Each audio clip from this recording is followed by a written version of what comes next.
Another type of floss that's available is one called either a Superfloss or a multi-floss.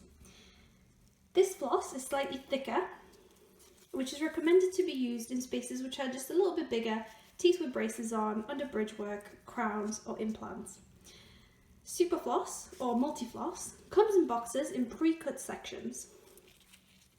It includes a stiffer part, which helps to thread the floss through rather than down between the contact points of the teeth, and the thicker part. And it's got a normal floss on the end as well. Superfloss can be used to clean around and underneath a bridge.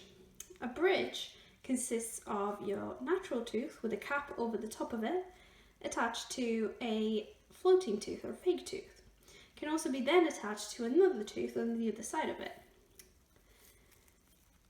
So with the Superfloss, what you want to do is take the stiffer end and you want to gently thread it through between your natural tooth and the floating tooth until the spongy part is underneath it.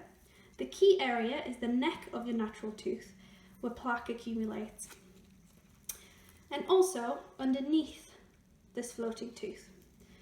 So the action is very similar to using a normal floss where you wrap it around your fingers and you do a C shape around your natural tooth to clean that part, and then very gently underneath